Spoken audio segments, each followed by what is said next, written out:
కాకినాడ కార్పొరేషన్లోని 14వ సర్కిల్లో పారిశుద్ధ్య కార్మికులకు జీతాలలో బిల్లులు సక్రమంగా పెట్టని సచివాలయ హెల్త్ సెక్రటరీ, ఇన్స్పెక్టర్పై క్రమశిక్షణ చర్యలు తీసుకోవాలని కోరుతూ 14వ సర్కిల్ పారిశుద్ధ్య కార్మికులు ఆందోళనకు దిగారు. శారదాదేవి ఆలయం సమీపంలో గల నగరపాలక సంస్థ కార్యాలయం వద్ద ఏఐటీయూసీ ఆధ్వర్యంలో పారిశుద్ధ్య కార్మికులు కార్పొరేషన్ కార్యాలయం ప్రాంగణంలో బైఠాయించి నిరసన తెలిపారు.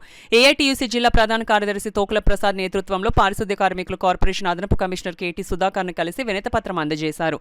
ఈ సందర్భంగా తోకుల ప్రసాద్ మీడియాతో మాట్లాడారు. ఈ కార్యక్రమంలో పారిశుద్ధ్య కార్మికులు పెద్ద సంఖ్యలో పాల్గొన్నారు. AP municipal workers union AITC అనుబంధ సంఘం ఆధ్వర్యంలో ఇవాళ 14వ సర్కిల్లో నిరసన తెలియజేయడం జరిగింది. ఈ నిరసనకి ప్రధానంగా మండుటెండ సైతం మే నెలలో పనిచేస్తున్న పారిశుద్ధ్య కార్మికులకు బిల్లులు సక్రమంగా అమలు జరపడంలో అక్కడ సచివాలయ హెల్త్ ఇన్స్పెక్టర్లు, సచివాలయ సెక్రటరీలు చాలా నిర్లక్ష్యంగా వ్యవహరించడం వల్ల వాళ్ళ బిల్లులు నెలవారీ జీతాలన్నీ కూడా సగం పడడమే జరిగింది. నెలంతా పనిచేసిన వాళ్ళకి జీతం సగం పడిందంటే మరి వాళ్ళు ఎలా బతకాలనేది ఒకసారి ఆలోచన చేయమని చెప్పేసి మేము కోరుతా ఉన్నాం. వాళ్ళు ఆఫీసుల్లో ఫ్యాన్ల కింద కూర్చోవట్లేదు, లేకపోతే ఫైళ్ళ మీద సంతకాలు పెట్టలేదు. తెల్లవారితే రోడ్ల మీద కానీ కాలువలు కానీ దుర్భరమైన జీవితాలు గడుపుతూ వాళ్ళు పనిచేస్తూ ఉన్నారు.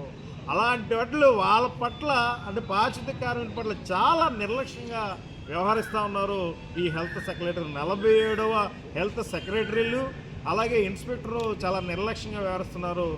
పారిశుద్ధ్య కార్మికుల పట్ల నిర్లక్ష్యంగా వ్యవహరిస్తున్నామని తక్షణమే సస్పెండ్ చేయాలని చెప్పేసి కార్మిక సంఘాల తరఫున మేమైతే డిమాండ్ చేస్తూ ఉన్నాం.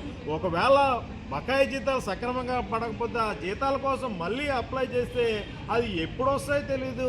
కాకినాడ కార్పొరేషన్ కార్యాలయం చుట్టూ కూడా తిరుగుతూ ప్రదక్షిణ చేయవలసిన పరిస్థితి ఏర్పడుతుంది. అందుకనే సక్రమంగా పనిచేయాలని అధికారులు తక్షణమే సస్పెండ్ చేయాలని చెప్పేసి కోరుతా ఉన్నాం.